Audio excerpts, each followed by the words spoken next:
Hi there, folks.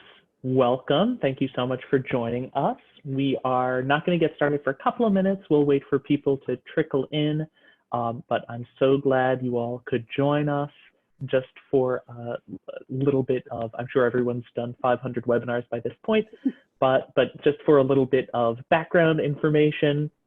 Of course, we're so excited to have you here. We are going to leave some time at the end for questions and answers. So if you do have any questions, please feel free to enter them into the chat box. You can enter them into the chat box at any time, and our moderator, Rachel Frenny, will be asking those questions, and we'll try to get through as many of them as we possibly can at the conclusion of this webinar. But at the end of the webinar, we'll also be sending out a recording to all attendees. So you can absolutely feel free to, if you've got to quit at some point, you can absolutely, you'll get a recording, and don't worry about missing anything. And you can also email both me or Natasha at any time. We're here and we're here to help. So please don't hesitate to reach out. We'll also be including links to schedule consultations with either of us at the conclusion of the webinar. So you can talk to us, you can email us. We're here because we like talking to folks. We're going to give it another couple of minutes, but I hope that quarantine is treating everyone well. I know that my cats have never been happier. They love having their servants home all day to cater to their whims, and I hope it's nice and smooth for everyone. I know that for the parents out there, this is a much more stressful time than for those of us who are not parents. So our hearts go out to you, but hopefully everyone's finding time to, have some fun as well.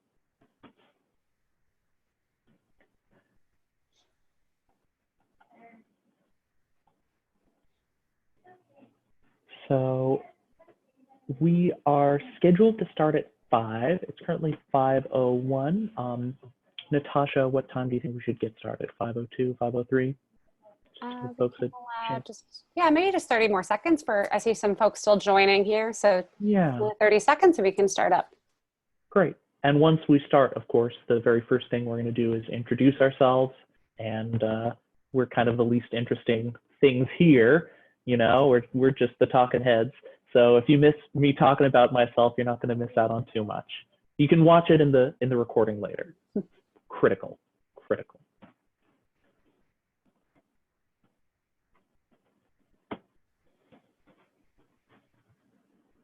For those of you who are just joining now, please feel free to share any questions you have in the chat box. We will have time for Q&A at the end, and we're looking forward to answering all of your questions. Of course, there's still a lot of unknowns out there in the world of test optional policies, at least for those regarding COVID-19.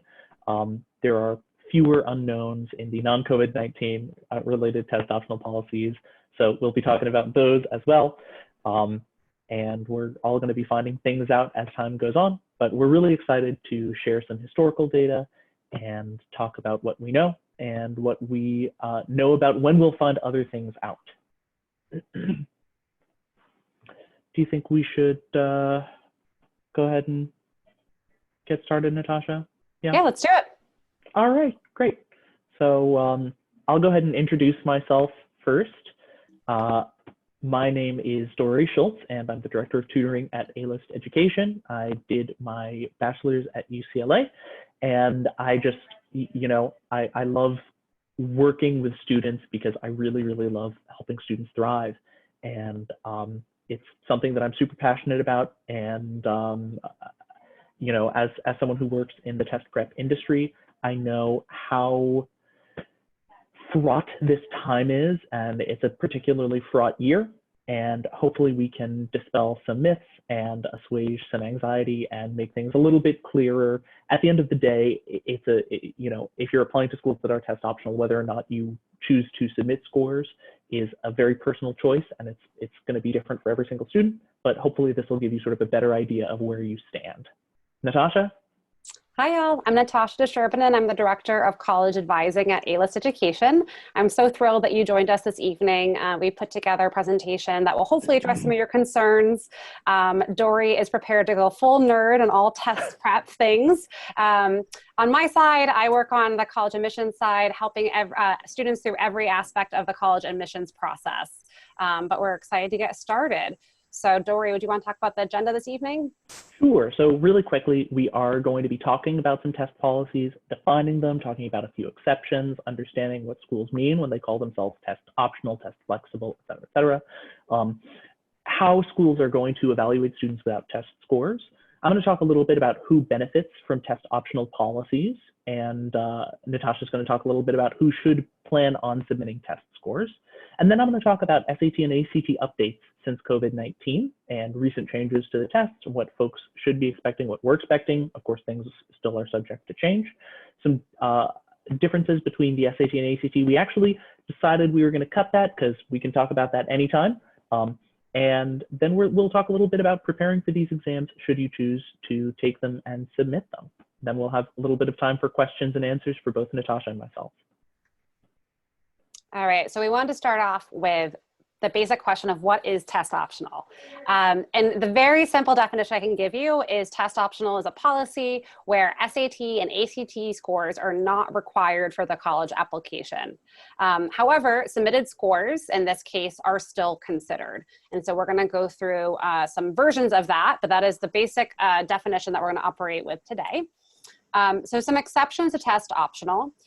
Now, I want to highlight this. It's really important to keep in mind as you start to look at your schools. Now, I think we have some freshmen and sophomores and juniors on here this evening, maybe some seniors, but especially for those juniors in the room right now, the policies are constantly changing, which is probably why you're here today. You probably noticed that there's been a large uptick in test optional schools since COVID-19 has started.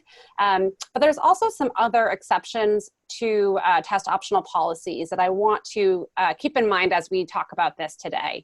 So you might see on your the school's website that they have exceptions. They might be test optional for most students, but then they say, we might be test optional for this student, but we still want to see your test scores for these particular reasons.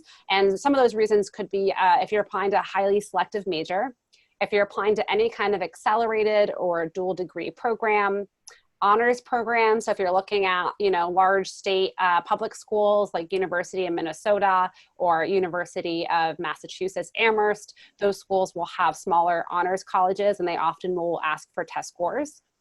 Scholarships, particularly merit scholarships, which we'll talk about a little bit later on, most of them do like to see test scores. And again, this is all changing due to COVID. Some have made exceptions to that just for this year. So if you take anything away from this, it's to keep checking in with your university's website, making sure that you're looking at every single detail up to the point where you press submit for your application to make sure those policies haven't changed at the last minute. Homeschooled applicants, typically colleges will like to see test scores for those students who are homeschooled. D1 and D2 athletes, which is determined by NCAA, and then also international students. Now, this isn't to say that every school requires scores from international students or from homeschool applicants. Again, it's going to vary by institution. So the main message is just check with your school. And some schools will require standardized tests. Even if they don't require standardized tests from American students, they will require some standardized tests from international students, whether it's the SAT or the ACT or some other standardized test. Right. So that's test optional, but there are a couple of other policies that are good to know about. Test flexible is a really important policy. This is where standardized testing of some sort is required or considered. So this means the SAT or ACT or something else is, required or considered. So I'm going to talk about a couple of different iterations of this. The first one is schools like NYU or Brandeis. So both of these are schools which are test flexible, which means they do require a standardized test, but they'll accept the SAT or the ACT or IB scores or SAT2 subject tests or AP tests. NYU in particular for arts programs will accept a portfolio for some programs, the arts and performance programs. They'll accept a portfolio instead of standardized tests. Brandeis will accept a graded essay instead of standardized test scores. Middlebury is both test optional and a test flexible, which is a really interesting subcategory in that they don't require an SAT or ACT or other approved exams, but they will accept them and they will consider them. Another example of a test flexible school is Drake, which for some eligible students will accept an interview instead of SAT or ACT scores. So that's an interesting kind of wrinkle on test flexible. Another type of policy is a school being test blind. So when a school is test blind, standardized tests are not considered, and you can't really submit them. They don't look at them. They don't consider them. So this is a very, very, very small subset of schools that don't consider tests at all. The college, Hampshire College, has been test blind for a couple of years now. It's a small experimental liberal arts college in the Northeast. And just to give you a sense of how small it is, last year their matriculants, their students who decided to go there, I could have counted them on my toes and fingers. But the CSU system, the California State University system, for this year, due to COVID-19, has decided to go test blind. They're not going to consider students' SAT or ACT scores at all for admission. The reason there are so few schools that are test blind is because being test blind means you are not ranked. You're not considered for ranking in US News and World Report. So schools do, of course, care about their rankings. Of course, you know, this is a point of pride, it's a point of competition. So there's a pretty strong pressure on schools not to be completely test blind. Another wrinkle of test blind policy is when a school has an academic threshold policy, and this is primarily state schools, public schools. So the CSU system was already test blind for this academic threshold policy, in that if you had a certain GPA, you didn't have to have an SAT or an ACT score in order to be accepted. Public schools in Texas, for example, UT Austin has an academic threshold policy. If you're in, you know, a certain top percentage of students in Texas, then you are automatically granted admission to some public schools in Texas, and which particular campus you're admitted to typically depends on their own individual requirements. But this is, you know, only good for students who are in state. Typically, other students will have to submit test scores to be considered generally. Awesome. So if we're looking at schools that are test optional and you're considering maybe not submitting your test score, how will college admissions counselors evaluate your application? And so the first thing they're going to look at is they're going to look at your academic record. Above all else, even when test scores are considered, this is typically one of the top things that colleges are considering. And so first they're going to look at your grades to see how you've done throughout, you know, 9th to 12th grade. And they're also going to look at the rigor of your curriculum. So they want to see, have you taken the most rigorous curriculum available to you at your high school? Have you really challenged yourself? If your school only allows that you take, you know, 3 APs each year, have you challenged yourself to at least take 1, maybe even 3 of those? They'll look at your curriculum within the context of what your school offers. So if your school doesn't offer any APs, don't stress about that, but they will look to see, have you taken advantage of the opportunities that are available to you at your school? That could also include things like dual enrollment or IB classes, any type of rigorous curriculum. After they look at your grades and your curriculum, they're going to look at extracurricular activities, essays, and recommendations. Now, the important point to note here is that if you're not submitting test scores, all 4 of these things really need to be outstanding to set yourself apart and make up for those lack of test scores.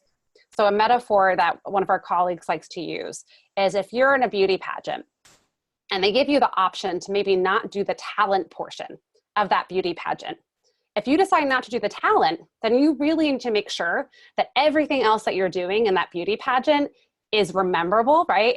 And is just like top notch. You have to set yourself apart because you're forgoing one of those areas where you can really show off your skills. So that's something to keep in the back of your mind as we go through this presentation. And if you are considering, you know, maybe not submitting test scores, you really need to make sure that everything else on your application is top notch. So I'm going to talk a little bit about who benefits from test optional policies. And if you are a data nerd like me, hopefully you find this interesting, but if not, feel free to snooze for the next 2 minutes. The first thing that benefits from test optional policies, and not to sound too cynical, but colleges and universities themselves absolutely do benefit from test optional policies for a couple of different reasons. This is a direct quote from Defining Access, How Test Optional Works, which is a study by the National Association for College Admissions Counseling. The recurring theme was that a major goal had been to increase applications. The authors of this study interviewed admissions deans at 28 institutions. So you can see this NACAC study found that all institutions studied, and they studied these 28 institutions plus 28 other peer institutions that are similar institutions that did not have test optional policies. All of them did see application increases. And you can see in this chart on the right, the application count comparison pre versus post policy years. The lower line that's a little bit more lightly shaded is bigger just across the board. It's just substantially larger. Over half of these schools that did go test optional saw growth greater than that of the matched test required peer. So there's on average a 29% increase for private schools and an 11% increase for public schools. So, I mean, clearly that's a pretty big increase, and the more students apply, the more selective the school is, and the more selective the school is, the better it looks, the more highly it's ranked. The next type of person who benefits from test optional is underrepresented minority students. I'm going to complete that quote that I started a couple of slides ago. So the recurring theme was that a major goal had been to increase applications, particularly among underrepresented student groups. Colleges and universities really are working very, very hard to increase diversity on campus. So increasing the number of underrepresented minority students who are applying and who are attending is in their best interests, and it's something that schools are working really hard to do. So you can see on the left here, this is the application count comparison in pre versus post policy years for underrepresented minority applicants. And across the board, pretty much, after going test optional, basically every school studied saw way more underrepresented minority student applicants. And as well as underrepresented minority student enrollment. It's not quite as stark a difference for enrolling students, but there's still a pretty large difference, and you can see there's a fairly large differential between pre and post policy change years. So colleges and universities benefit, underrepresented minority students benefit. The third category of people who benefit from test optional policies is students with competitive test scores. And I'll talk a little bit more about this in a second, but this next slide, I wasn't sure if I wanted to put this here or if I wanted to put this after saying that colleges benefit, because in this first data point, you can see these are average applicant SAT scores, pre versus post policy differential. So the 0 is pre-average score, and then the change is the post policy change score. And you can see pretty much across the board, average SAT scores do go up after putting into place test optional policy.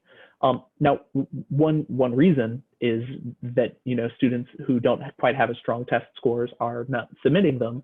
So this is only the average test scores for students who are submitting test scores. In this table, scores from non-submitters represent only 8% of the total past cohort sample, the total post-cohort sample rather.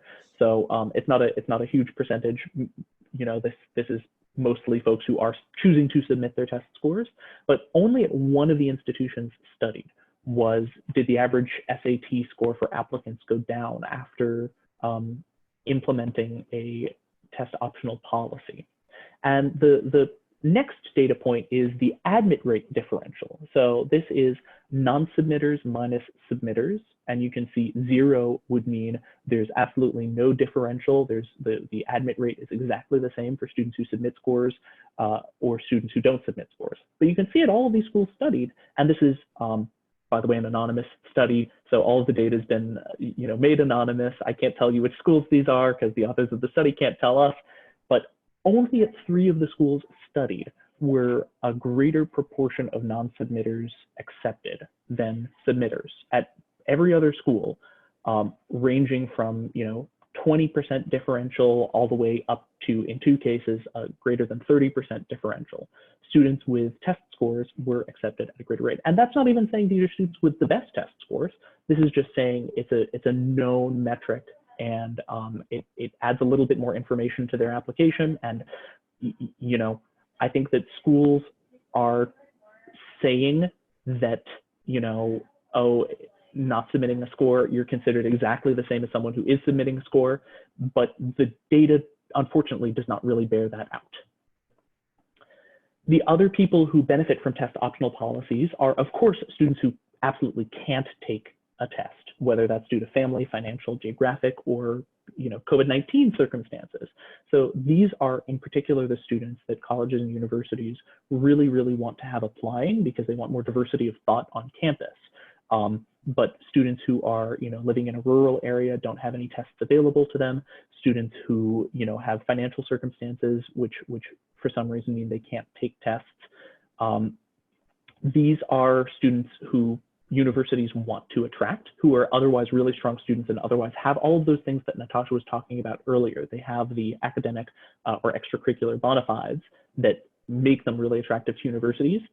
And as well as, you know, just everyday students who do happen to have weaker test scores, but extraordinary academic or extracurricular bona fides. So students who, you know, have taken every single AP class and gotten an A, students who have absolutely stellar recommendation letters, students who have really, really distinguished themselves academically in some way other than test scores. For them, test scores are not going to be super necessary, and a test optional policy is absolutely going to help them. The one thing that I want to say about this, I've already said like 15 things about this, so this is the 16th, is that for those students with absolutely extraordinary academic bona fides, they could probably still submit scores, and the schools would probably, you know, most schools are probably going to accept them even if they don't have super strong scores. So test optional policy doesn't really change too much for those students. They've already demonstrated that they're phenomenal students, whether or not they've got a great test score. So who should submit test scores is the next question. Great. And so, you know, to go back to that slide at the very beginning of the presentation, with all those exceptions to test optional in mind, just keep that in mind. But obviously, if you have a stellar test score, you've taken the SAT and the ACT already, and you just knocked it out of the park, it's a no-brainer. You should submit that test score, especially if it's, you know, maybe making up for some lower grades, or it's above your, you know, what would normally be, you know, on par with your GPA. Definitely go ahead and submit that test score. Look to see, will I be considered for merit-based scholarships if I submit this test score? You know, some students, it's really important to them that they earn some money. College is expensive. And so looking at the merit-based scholarships and seeing what requirements do they have. And you might want to consider submitting your test scores if that is something that is part of your application process. Again, honors programs, highly selective or limited access majors. So there's a few majors that might only accept 100 students. So if it's like a computer science major, engineering, they might want to see those test scores. Again, student athletes, which is dictated by the NCAA. If you're applying to like a dual degree program. So for those of you who aren't familiar, I should have mentioned this earlier, but a dual degree program might have, it's like one of those 3-2 programs where students could get their master's degree within 5 years. So they get their bachelor's and their master's, or there's some programs that have dual degrees with like an MD program. Those are extremely competitive, and most of those will require test scores. And then finally, again, international students. And this is going to vary. You know, schools are constantly changing their policies on this. So they might have one policy when you start looking at the school in August, but again, just a reminder to check that policy before you submit your application to make sure that you are taking everything into consideration. So on that note of merit scholarships, we did just think that this was kind of an interesting data point to include. And this shows that overall on average, students who do submit their test scores tend to receive more merit-based aid. So this isn't need-based, but this is merit-based aid that you receive based on your typically your grades, and then, you know, your test scores are considered. And so, you know, it is important to include that sometimes colleges, again, will require your test scores for merit-based scholarships, so that could account for some of this. But overall, we are seeing from this data that it is to your benefit to submit a test score in order to receive those merit scholarships. And I find it really interesting that chart on the left, just that for students who do have financial need, a slightly higher proportion of students who were submitters with financial need had their financial need exceeded with gift aid, as opposed to just met.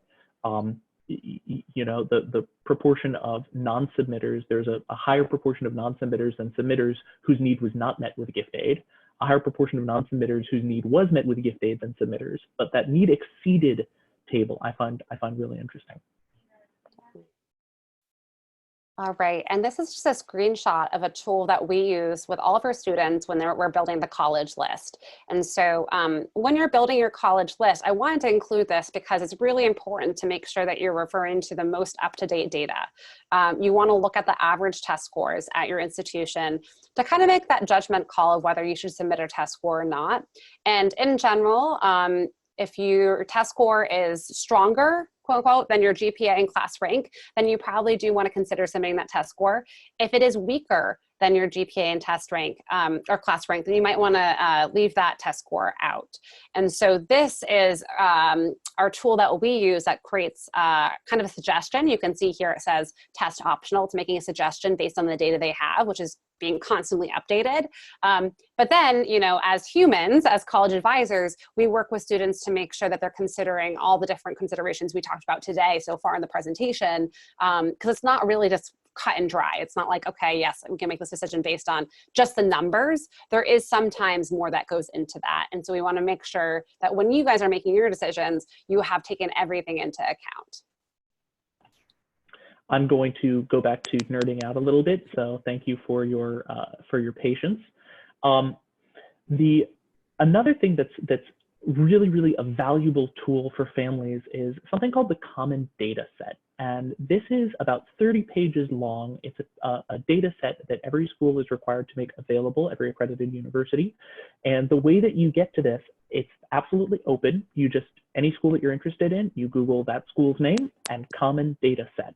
So here I got to this by Googling George Washington University Common Data Set. George Washington is you know, a test optional school. So some of the things that these common data sets can tell you, they list ratios and real numbers around admissions, enrollment and persistence, academic offerings, school policies, student life, expenses, and financial aid. But I just want to point out that they'll also tell you on every school how important every single metric is in terms of the application. So you can see at George Washington University, this is fairly typical for a test optional school. The rigor of secondary school record and academic GPA are the most important metrics. So the strength of your GPA, which classes you took, which classes were available, what proportion of rigorous classes you took, the most important thing on your application. And then you can also see what's important and what's considered versus what's not considered. So standardized test scores are considered, despite the fact that George Washington University is test optional, those scores are considered. And you can also see average scores much more granularly than what the school itself publishes. Schools will generally publish the what's called the interquartile range, so the bottom 25th percentile, the top 75th percentile, and then you can sort of figure out like what the mean or median scores are at that school based on that. But the Common Data Set will tell you what percentage of submitting students got scores within each subsection. So subcategory of the test, as well as where those scores fall. So you can see, you know, 38.44% of admitted matriculants, so students who got into George Washington and chose to go to George Washington, had between a 700 and an 800 on their SAT English section. 71.41% of matriculants who submitted ACT scores were between a 30 and a 36. And you can even see, you know, like, who is that 0.22% who had between a 400 and a 499? Who is that? So you can get some really valuable insights in here. And there's also, in addition to the numbers that are officially published, you can do a little bit of sneaky extrapolation and figure out the numbers that are not published. So one thing that test optional schools publish is the percent and number of matriculants, so students who get in and choose to apply, who submitted their test scores. And the way that I came to this number is they tell us that 52% of matriculants submitted SAT scores and 31% of matriculants submitted ACT scores. So there's going to be some overlap there. Some students submitted both SAT and ACT, and we can't know what that is because it's not published. So somewhere between 52% if everyone who submitted the ACT also submitted the SAT, and 83% if there was absolutely zero overlap. But I can tell you that there is nationwide about a 7.5% overlap. About 7.5% of college-bound students do take both the SAT and ACT. So that doesn't mean that, there are a lot of variables here. That doesn't mean that, exactly 7.5% of students who matriculated at George Washington University both took and submitted both their SAT and ACT scores. But just knowing this, you can roughly extrapolate that about 74% of first-year enrollees at George Washington last year did submit SAT and or ACT scores. So kind of an interesting data point. And you can look this up and do that calculation. Again, that 7.5% data point is nationwide. So you can do this calculation yourself. You just submit 7.5% from adding together the percent submitting SAT and ACT scores. You can find this out for any college. I think it's very interesting. I'm going to talk a little bit about some updates to the tests since COVID-19. So in general, our advice to give, and the advice that I give, is at this point, even with tests going test optional, taking a test cannot hurt you. It can only help you because A, not all schools are going test optional, and B, for the schools that are test optional, a good score can help you, and a bad score, you don't have to submit it. So, there's nothing lost.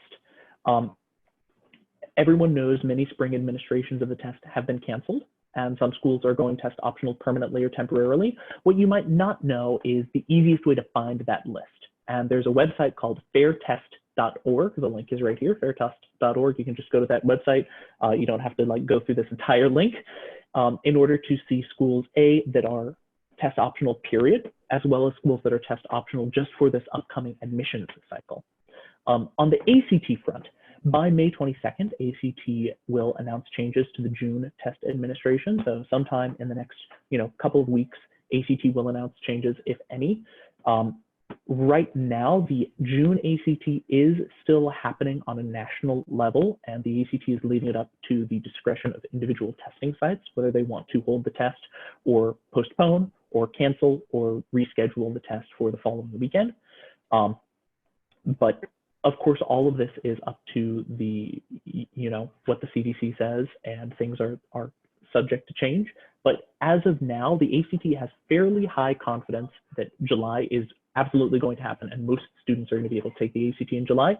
They have a little bit lower confidence in June. I think there are certainly fewer, some students are going to have their test administrations canceled. I've already heard from, one particular school that canceled their administration for June. They just didn't feel it was going to be safe. But pretty much everywhere that was planning on offering July, they do think it will be safe to offer the test by then.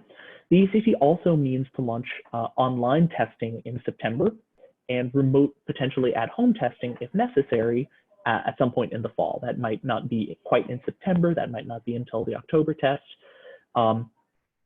But the ACT does plan to launch that remote testing. The SAT, although they did cancel a bunch of tests, they are offering tests every month starting in August. And so we don't yet know if the SAT has a plan for offering online or at-home testing. I think the College Board is just hoping that students will be able to take tests safely. But I do know that a lot of testing sites, and as well as the SAT and ACT, are thinking about how to safely administer these tests. Right now, when students take standardized tests, they have to be about 4 feet away from each other. So extending that to being 6 feet away from each other is not such a big stretch. And I know that the testing, the testing administrators are working on figuring out ways to make it really safe for everyone. One thing that I will mention about this is that while both the SAT and ACT have said that national testing and 50% time accommodations should be fine, they should be able to offer that. Accommodations may vary regionally based on availability. Other accommodations may be affected. So do check in with that if you're expecting to receive accommodations on either of these tests. check in with your guidance counselor and do a little bit of research, because everything's a little bit unclear as things are.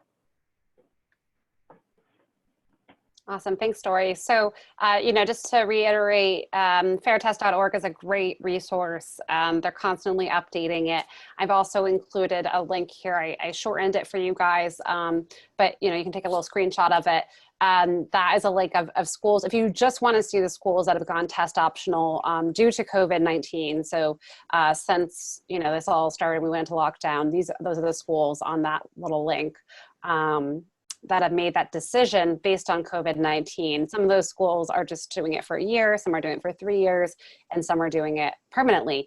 So make sure to look at the policies at your individual schools, and of course, depending on which year you're applying to college. I have just written some of the schools that have gone test optional since COVID-19 happened. And again, all these schools have put out different statements about their policies. So definitely read the fine print for every school that you're looking to apply to in this next admission season. So when we talk about preparing for the exams, as I said a little while ago, I do strongly suggest that students take the tests if possible, because solid scores can substantially help students. Test optional policies have been increasing in popularity for a number of years, but this advice that we're offering kind of remains the same, although there's all of this uncertainty around COVID-19. Take the test if it's available to you, because you can always choose not to submit your scores, but you can't choose to apply to a school that does require scores, even if it's your dream school and you don't have scores. Even if your scores aren't within the median 50% of that school, you can still at least apply if you have scores. So you should at least take the test. What makes this year a little bit unique is, of course, the volume of schools going test optional, postponed test dates, and the chaos, uncertainty, and trauma students are experiencing. So one thing that we're trying to do in order to sort of ease that trauma is we want to make sure that students can keep their college goals on track. So we've put together some summer programs for students who've been impacted by canceled test dates and have kind of put test prep on the back burner. We're offering several courses for the SAT and ACT this summer to provide students with content, tips, and strategies that they'll need to walk into fall administrations with confidence. These classes lead up to the August SAT and September ACT, and we'll send you that information about those courses later on. But there are lots of ways students can prepare for these exams, ranging from self-study to a course to one-on-one tutoring. And the right way to prepare for the exams is going to be different for every student. There's no one-size-fits-all approach. As a SAT and ACT coach, I will say a good coach certainly is helpful. There's a little bit of data about our highly rated tutoring programs. We see really phenomenal score improvements, and we're really proud of this. But this is not the only way to prepare. There are lots of different ways you can prepare. You don't have to, hire someone. You can get a book and work on your own. But my advice is to all students, whatever you're doing, do prepare for these tests, at least in some way. Read as much as you can over the summer. Plan to make your academic preparation as absolutely strong as possible. And, good luck. I think that the tests are going to happen in the fall, if not in the summer, if not before then, and most schools are going to be requiring test scores. And the big takeaway from this is that whether or not schools are requiring test scores, even for schools that are test optional, a great score will absolutely help your application. Awesome. Thanks, Dory. So I just wanted to highlight some of our college advising services here. So I mentioned earlier that we help students build college lists and make those tough decisions about whether you should submit a test score at certain schools.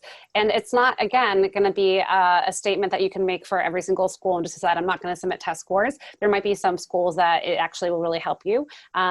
and a good test score will always help you. But there might be some schools that you submit your test score to, and then others that you don't. And it really, you do have to be a little bit strategic about it. So as you build your college list, do keep that in mind.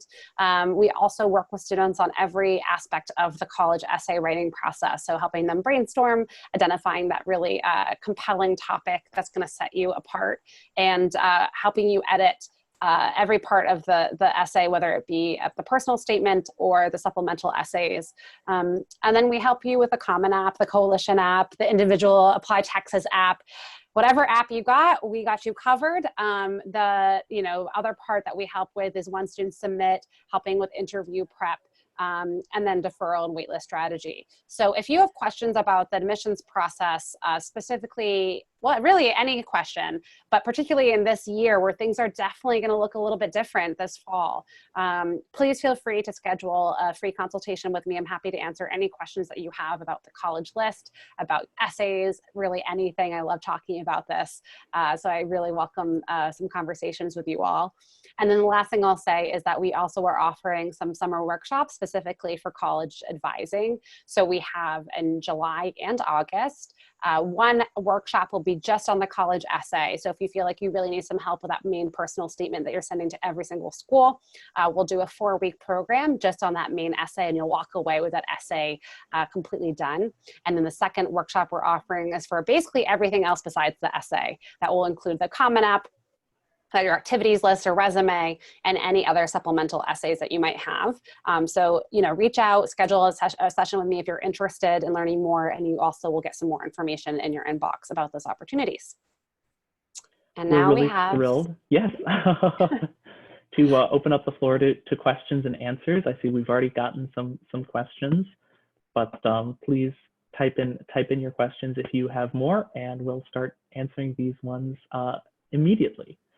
So it looks like we did get a couple of questions about some specific schools. And what I will say is that this changes, sometimes on a daily basis. So if you have any questions about specific school policy, just Google that school, test optional. You might also want to add into the keyword search COVID-19 because, that might be specific for this year. But if you're wondering about any school at all, do just search that school's admissions policies. They're all published, they're all online.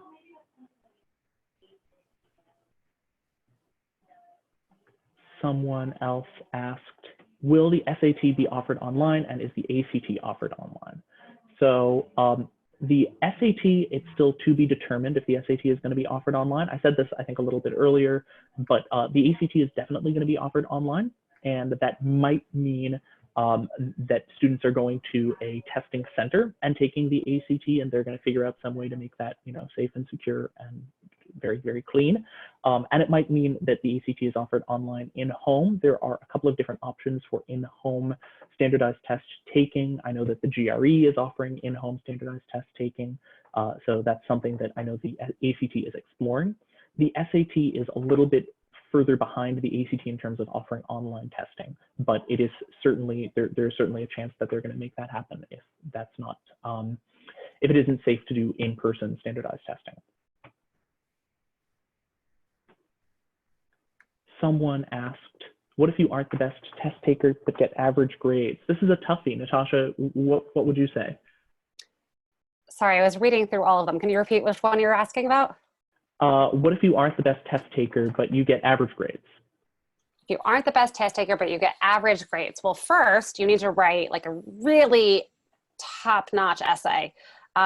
There's things you can control in this process, and there's things you can't control, right? So your grades, especially if you're a junior, for the most part, you have 3 years of grades, and you can't do anything about that. That's done, right? So moving forward in the process, you're going to pick what you can focus on, and you can focus on your essay, extracurricular activities, making sure you're using the most of your time this summer to explore some extracurriculars that you're really excited about, that's going to kind of set you apart in the process.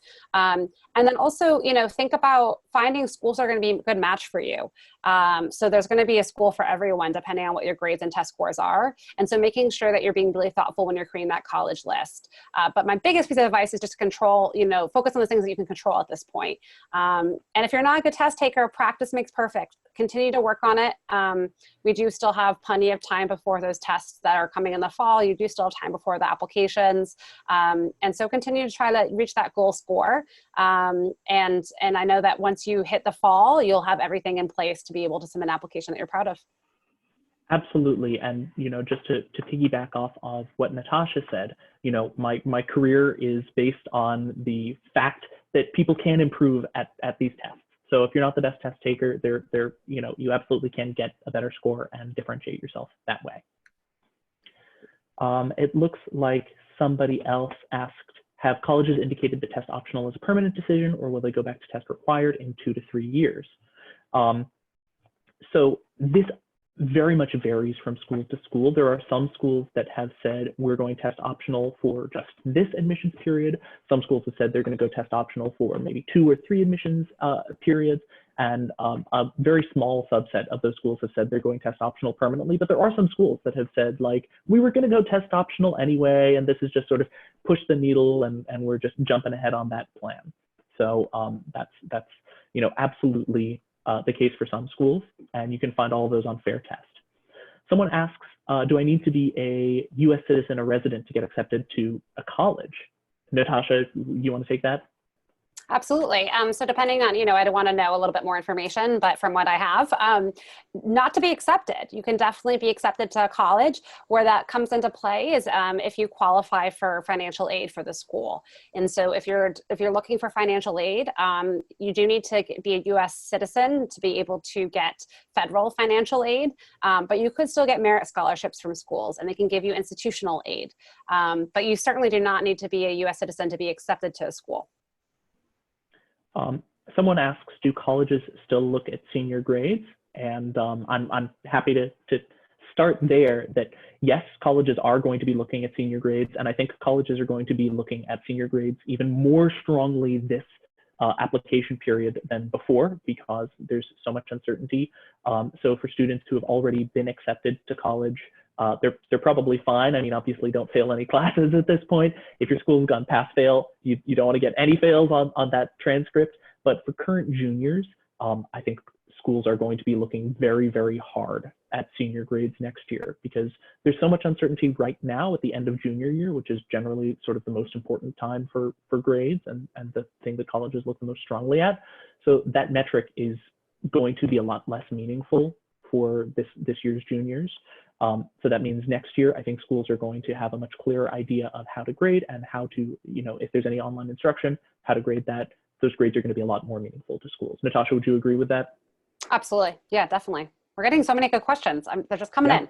I just saw a student write, for students majoring in dance, a limited major test scores as important. And I think this raises a really great point that test scores are going to be more important for certain majors versus others. In general, I would say, the creative majors, so art and dance, are going to be looking at your portfolio, your audition, and they're weighing those a little bit heavier than test scores.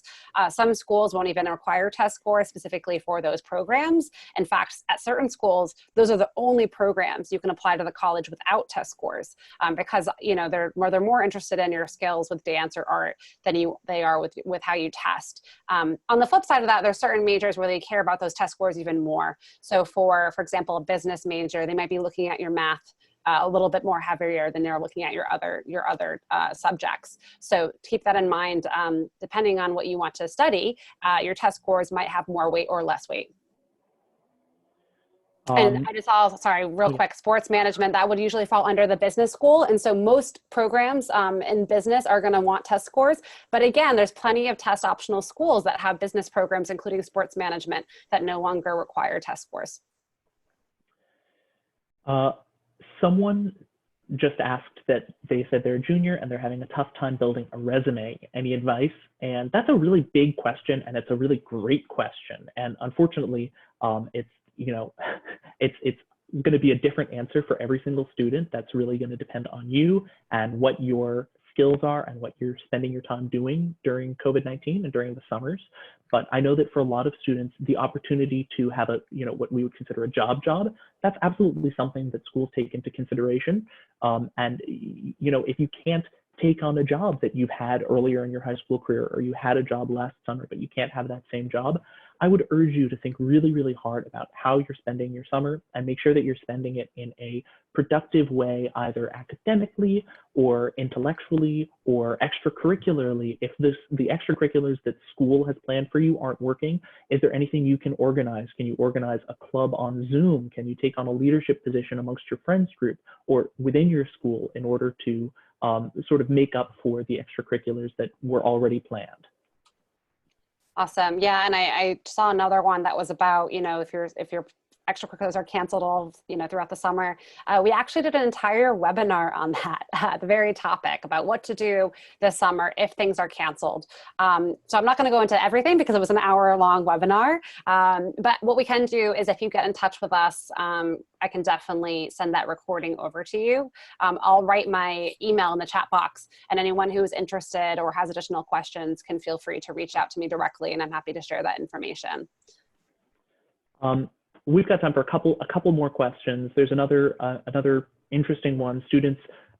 One student asks specifically about students in special education, but this is true for pretty much anyone that perform very well in school but bomb their standardized tests. I'm going to give the same advice I gave earlier in that I think that pretty much anyone can improve their score with some work, but even for schools, and especially for schools that are test optional, if you perform very well in school, that looks great, and that's really good. And if you're distinguishing yourself in school and you're taking a rigorous course load, whether or not you're in special education, if you're taking a rigorous course load and really going above and beyond and impressing your teachers, the other factors that are going to play into those acceptances and play into your applications are things like, as we said earlier, your teacher recommendations and your counselor recommendations. So make sure that you're developing relationships with your teachers. Make sure that you're developing relationships with your college counselors, because those are the things that are going to take on more weight. So even if you don't have a great standardized test score, if you've got a great relationship with your college counselor, when you're asking teachers for recommendation letters, keep in mind that this year is going to be a really weird year. It's going to be a very strange year for teachers. So, don't necessarily plan on asking the teacher who is the most popular teacher for that recommendation letter. If you have a sense that that teacher's already writing 50 recommendation letters, you might want to, make sure that you've got great relationships with more than one teacher.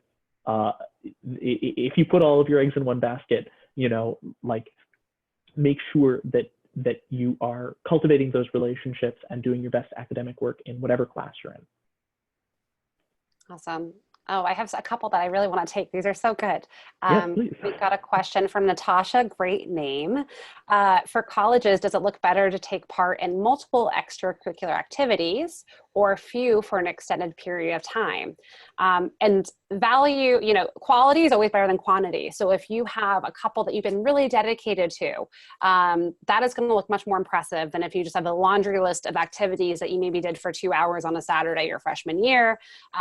It's always going to look more meaningful if you are dedicated, and it's obvious that you're dedicated because of the time that you're dedicating to it, and potentially because some of the leadership that you've had within that role. And so, I used to read admissions files, and if a student had maybe 3 or 4 activities, but you could tell that it was something that they'd done for, 3 years, 4 years, because they really loved it. And they've really shown dedication and commitment to that activity.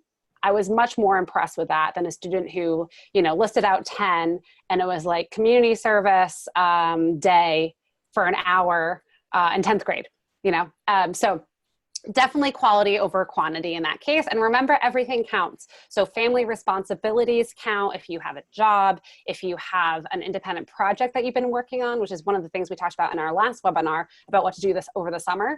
That can be really impressive for colleges as well. So think creatively and out of the box of what that means. But certainly I always say that quality in this case is better than quantity.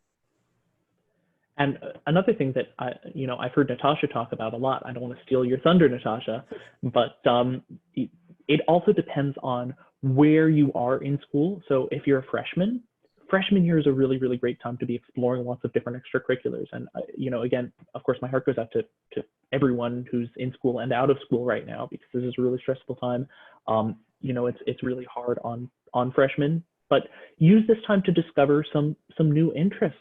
perhaps, explore what you're interested in, see if there are things that you can do from home, or you can start reading about or learning about or writing about, or you can start a blog, or you can start a photography Instagram account, that sort of allows you to explore your interests and allows you to be creative and allows you to be academic. And then as you go through school, you're maybe not going to want to do as many things, but you're going to want to spend that time focusing in on the things that are most important to you, sort of as Natasha just said. Definitely. And then, there's two questions that are kind of similar. One was, what do you think the most important years are as far as evaluation of grades? And then the second one was, do colleges look at growth? So if you maybe had a slow start, your freshman year and the transition to high school was a little bit challenging, but then you picked up. So those kind of go hand in hand because junior and senior year are definitely the most important. Colleges are going to be looking at who you are as a student now. They will consider those ninth grade years, but they want to see an upward trend in those grades. So as long as you are always pushing yourself and getting, your grades are constantly improving, that is definitely a positive trend they like to see. But they want to know who you will be once you get to their campus, and they'll be able to make a better prediction based on your senior year grades and your junior year grades than, your freshman year grades.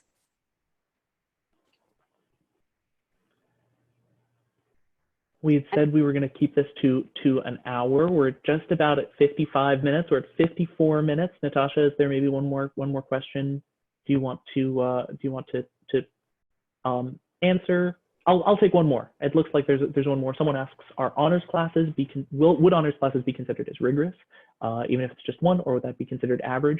And that really depends on the context of the school that you go to and how many honors classes that school offers, as well as other options. So if your school offers 50 different AP classes and 50 different honors classes, and you've only taken one honors class in your entire high school career, I would say that's not going to be super impressive to schools, just being realistic. But if your school only offers one honors class and you took that honors class, that's going to look very different. So it really depends on the context of the school and what schools are offering. Awesome. And I'll just take one more. There's just too many, so I'm just going to choose this one about recommendation letters.